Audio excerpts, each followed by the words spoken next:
Hello everyone, welcome to this video. In this video, we will be discussing about learners with exceptionalities. My name is Joy Alexa Sibag and I will be your first reporter.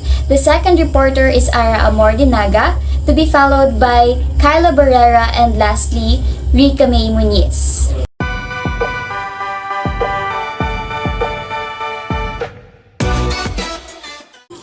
As what I have mentioned earlier, we will be discussing about learners with exceptionalities. We are already familiar with the word learners. It refers to our students. But some of you might wonder, what is the meaning or what do we mean by learners with exceptionalities?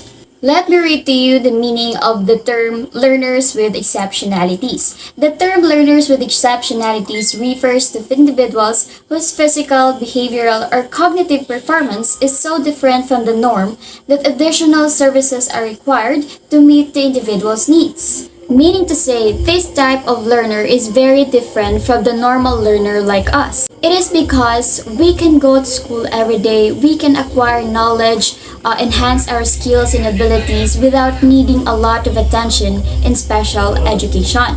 But the learner with exceptionalities whose behavior, physical, and cognitive performance is so different from us, they need a lot of attention, additional services, and special education in order for them to meet their specific needs. There are different categories of exceptionalities. The Education Act identifies 5 major of exceptionalities for exceptionality students. The first one is the behavioral, communicational, intellectual, physical, and the multiple. The 5 categories are a useful tool for the identification of students with special education needs. However, a student may present learning needs in many ways in the school setting and may be identified as exceptional within one or more of the categories. Meaning to say, those 5 categories are a very useful tool for the educators or the teachers to identify the needs of their student. However, we should not only limit the exceptionalities of our students on those 5 categories. It is because some students with exceptionalities may present or express their special needs in a very different way. But they still need a special education and they are still identified as one of the learners with exceptionalities. Now, let us discuss first the behavioral exceptionality. A learning disorder characterized by a specific behavior problems over such a period of time as to adversely affect educational performance. That may be accompanied by one or more of the following.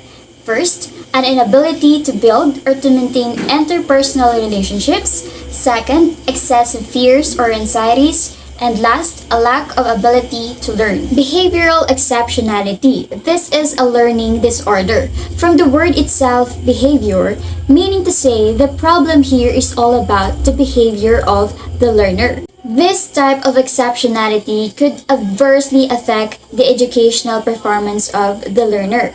Meaning to say, the learners will possibly experience a lot of difficulties when it comes to his studies, and also it can cause a lot of adversities when it comes to his educational performances. As what I have mentioned earlier, a learner with exceptionality or behavior exceptionality has an inability to build an interpersonal relationships. Meaning to say, the learner could not possibly build, or it is very difficult for him or her to create a relationship or a friendship together with his classmates inside a class. It is because of his behavior. Or perhaps the students inside the class or his classmates doesn't want to be friends with him because of his behavior. Maybe they doesn't want to be friends with him because they know to themselves that he is different from the others. Another problem of a learner having a behavioral exceptionalities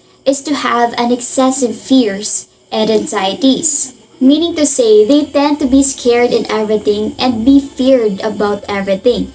Like for example, if a boy doesn't want to go to school, but he needs to, it can create a lot of anxieties in his mind, a lot of thoughts running on his mind. Like he would try to ask, why my friends doesn't want me, or why my classmate doesn't want me. I don't want to go to school because my teachers will just scold me because I don't know how to read, or I don't know how to engage myself, and I don't know how to write. Having a behavioral problems could lead a learner to have an excessive fears and anxieties. Lastly, students with behavioral exceptionality have a lack of ability to learn. Meaning to say, this type of students have a difficulties in acquiring knowledge. They could not easily comprehend or understand a situation. The first example of behavioral exceptionality is the ADHD, or the Attention Deficit Hyperactivity Disorder. It is one of the most common neurodevelopmental disorders of childhood. It is usually first diagnosed in childhood and often lasts into adulthood. Children with ADHD may have trouble paying attention, controlling impulsive behaviors, or may act without thinking about what the result will be, or be overly active. I know guys that you're already with the word ADHD, or the Attention Deficit Hyperactivity Disorder. It says here that it is the most common neurodevelopmental disorder. Children with ADHD may have trouble in paying attention. So meaning to say, if you are a teacher teaching a child with ADHD, it requires you a lot of energy in order for them or in order to get their attention. It also says here that students with ADHD may act without thinking what would be the possible result. Meaning to say, they will do whatever they want without knowing what is actually they are doing. Like for example, if the child will climb up on a tree and will simply jump down, what would be the result? Of course, he might break his leg or his arm. Because of their impulsive behavior, they don't know what will be the consequences or the result of their action. The next example of behavioral exceptionality is the ODD, or the Oppositional Defiant Disorder, a type of behavior disorder. It is mostly diagnosed in childhood. Children with ODD are uncooperative, defiant, and hostile towards peers, parents, teachers, and other authority figures. They are much more troubling to others than they are to themselves. Earlier, we are talking about the student with ADHD having a trouble in paying attention. Now, here in ODD, I think it is much more difficult for the teachers if you will be handling a student having this kind of disorder. Students with ODD are very uncooperative, meaning to say they doesn't want to cooperate. They doesn't want to follow and they are very unfriendly. Learner having this kind of exceptionality or having this kind of disorder will adversely affect not just his interpersonal relationship but also his educational performance. It is because he doesn't know on how to cooperate. He doesn't know on how to be friend with his peers and to follow his parents and his teachers. The last example of behavioral exceptionality is anxiety disorder. It is a type of mental health condition. Anxiety makes it difficult to get through your day. Symptoms include feelings of nervousness, panic, and fear, as well as sweating and a rapid heartbeat. Treatments include medications and cognitive behavioral therapy. I know guys that you are very familiar with the word anxiety. It is a type of mental health condition, a thoughts lingering on our mind. For the past 2 years, anxiety became one of the major issues that causes a lot of depressions and suicidals in our country. Perhaps some of us doesn't know that anxiety is not only happening to adults, but it is also happening to our children. Symptoms includes feelings of nervousness, panic, and fear. One of the major factors that triggers anxiety is the thoughts that we are creating in our minds. In some children, anxiety may trigger because they doesn't want to be far away from their parents. Or perhaps they doesn't want to engage themselves outside because of fear. Treatments of anxiety disorder includes behavioral therapy and medications. Now, let's discuss the second category, the communicational. A communicational disorder is an impairment in the ability to receive, send, process, and comprehend concepts or verbal, nonverbal, and graphic symbol systems. Although there is flexibility in identifying a student with having an exceptionality, the categories provide a way of organizing and addressing different characteristic behaviors. There are a number of more specific identifications that fall under communicational exceptionality. They are as follows: autism spectrum disorder, deaf and hard of hearing, and speech impairment. First, let us discuss autism. Autism spectrum disorder, or the ASD, is a developmental disability caused by differences in the brain.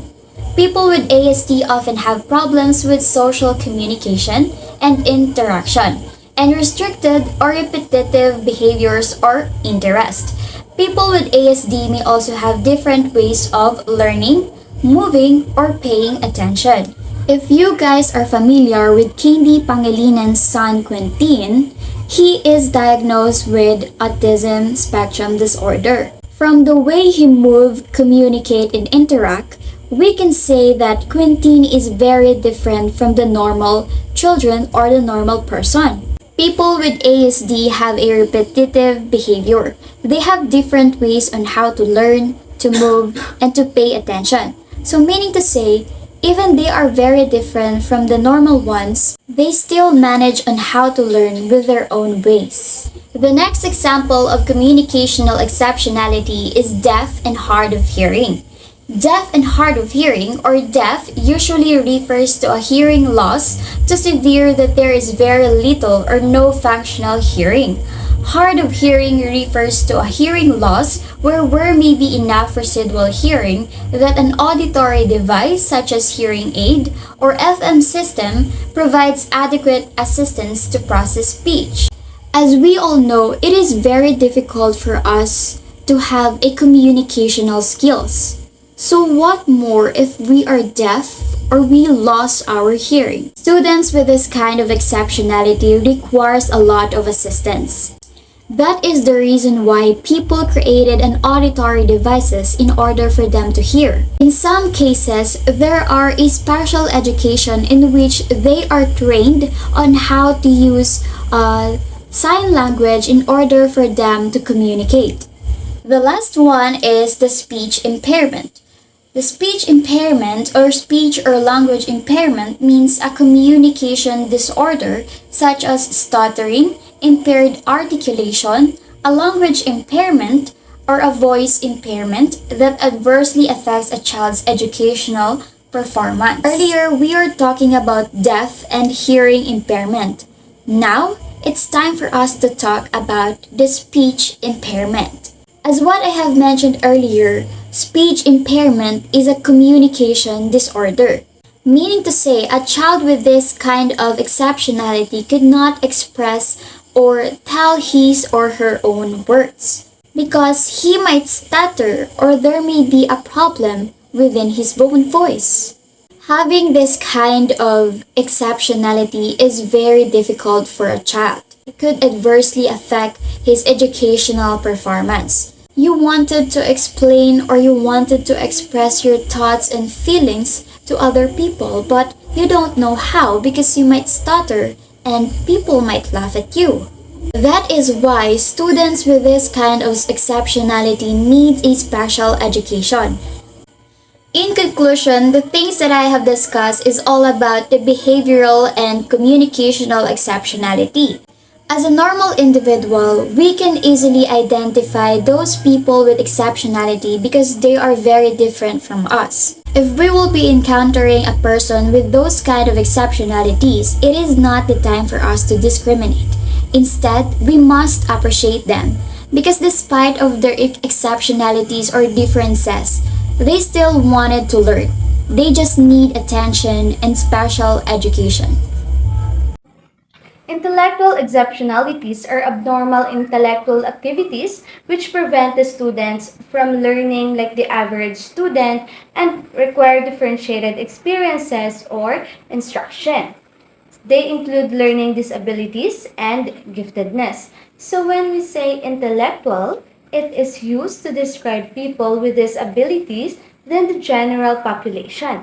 Those with intellectual disability may delay speech, difficulty in solving problem, may remain in childlike mindset, and they also have difficulty with their personal care tasks such as making food and getting dressed.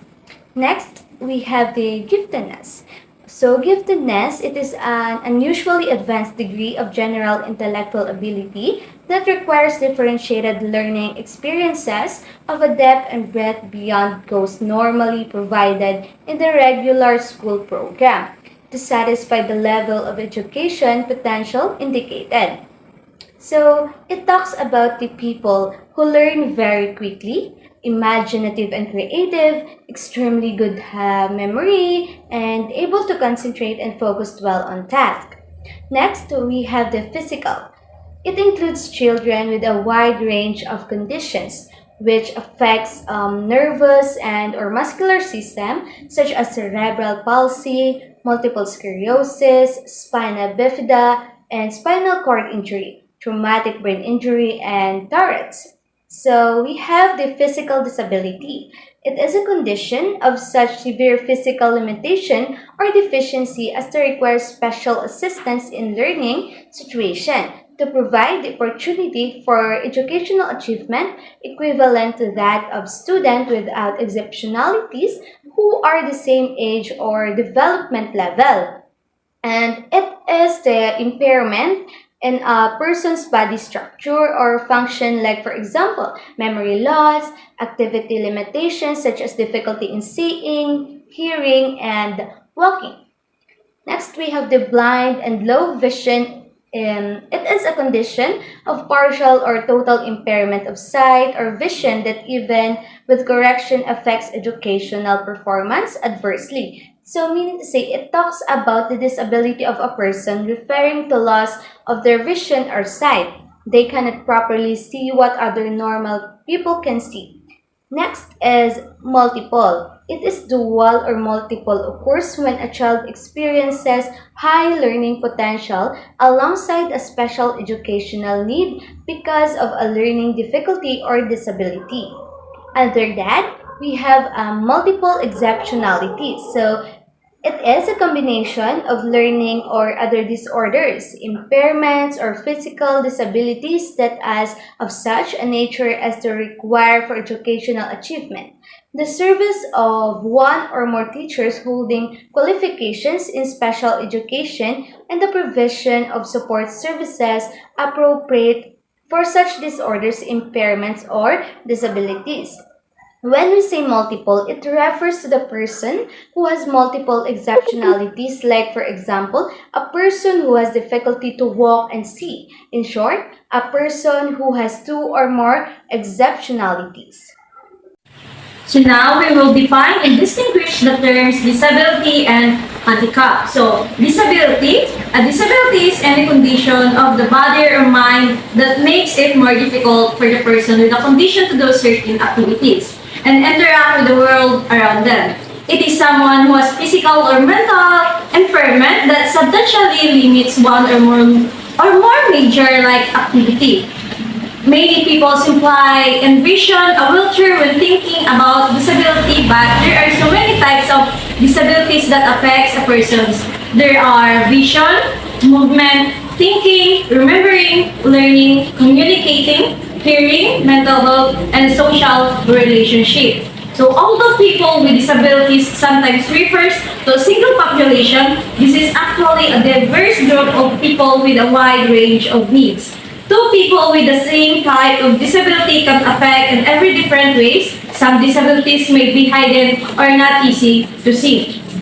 According to the World Health Organization, disability has three dimensions. There are impairment, activity limitation, and participation. So first, we have impairment in a person's body structure or function, or mental functioning. Examples of impairments include loss of line, loss of vision, or memory loss. Impairment refers to any loss or abnormality of psychological or anatomical structure or functions.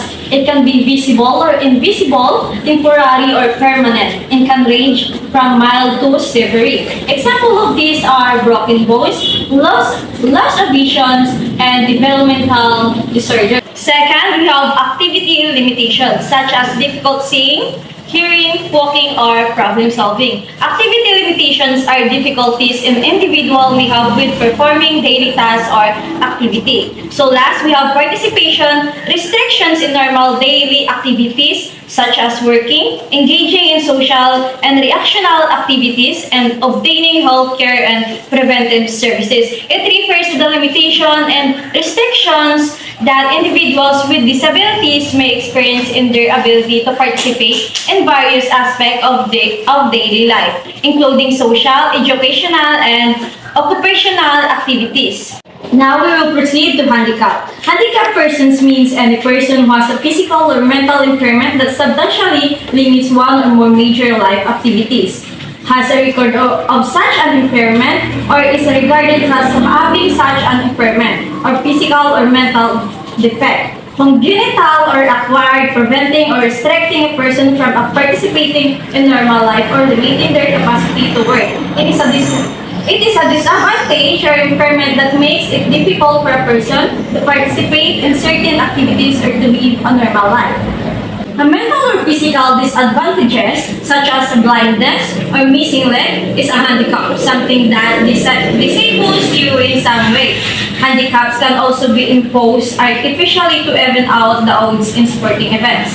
Physical handicap now means that this person faces disadvantages that prevent him or her to perform a normal role in life, such as not being able to climb stairs anymore or run a marathon or be a basketball player. Here is where the environment plays a part. By providing multi-sports events for athletes with physical disabilities, such as Paralympics, the person will still able to participate in sports. Example of physical handicaps includes amputation, spinal cord injuries, etc. These conditions can make it difficult or impossible for a person to perform certain physical tasks and may require the use of assistive devices such as wheelchairs or prosthetic lights. Let's move on to person-first language when dealing with exceptional learners and advocate for its use. So person-first language is often considered the most respectful way to talk about disabilities and differences. It places the focus on the individual and not the issue he or she has. For example, someone might say their ADHD to describe a child with attention deficit hyperactivity disorder. Using person-first language, this would change to the child who has ADHD. Another example is when we say they're learning disabled instead of they have a learning disability. Without much thought, but such remark can be very hurtful, especially to those special children. And I know that it really takes a lot of time and effort to get using person-first language because I myself also have the difficulty when I was dealing with a mute person, but it's really the time and effort is really worth it. Also, speaking and writing in this way communicates that you define an individual by their full person and not their disability. It also conveys that someone is living with an issue. So to use person-first language, simply say the person's name or a pronoun first. Follow it with appropriate verb and then state the name of the disability. For example, Sam has epilepsy instead of Sam's epileptic. Here are the considerations and perspective. Many disability advocates believe that using person-first language helps teachers, therapists, parents, and service providers to remember that they are working with person who has dignity, feelings, and right. They are not a disability or disease. They are people with a disease or disability. This shift is subtle but very powerful. It is also important to take note that, however, that people with disabilities have their own preferences about how to discuss their differences. This may be highly individual or aligned with some consistent preferences among people in certain groups. For example, in some deaf communities, it is preferable to say they're deaf rather than they have deafness. In some communities of blind, their blind is favored over their blindness, or others may prefer it to say person without sight. Organizations such as American Psychological Association and American Psychiatric Association recommend that writers utilize person-first language. Some researchers have suggested that this linguistic approach may have potential drawbacks. one editorial published in the Journal of Child Psychology and Psychiatry suggested that the use of such terminology in academic and professional writing may actually highlight and perpetuate disability stigma. Other alternatives to person-first terminology are one of the major competing linguistic models is known as identity-first language. This approach suggests that disabled is not a label to be shunned or avoided. People may not be their disability, but they may consider their disability important part of their identity, as in the darkness example that I mentioned earlier. So using this model, the condition is the first word when talking or identifying someone with a disability. For example, rather than describing the individual as person with autism, as person first language suggests, identify first language would recommend saying an autistic person. Word from very well. The intent of person first language and terminology is to discuss disabilities in a way that highlights the personhood of the individual involved. It is an approach that is favored by many, though like anything else, perhaps not all. It's helpful for everyone to be aware of how words they say may be interpreted in a way that doesn't match their intent, even when steps are being taken to be respectful. In the end, if someone is upset because of something you said, a sincere apology can help, as well as asking them what they would have preferred you say. So if we are dealing with person with disability, it's important that we are careful in using our words because they might interpret it in a different way. And if that happens, a sincere apology can help, and we should put in our minds that we need to be respectful to them because after all, they didn't choose to have that kind of disability. So that's all. Thank you.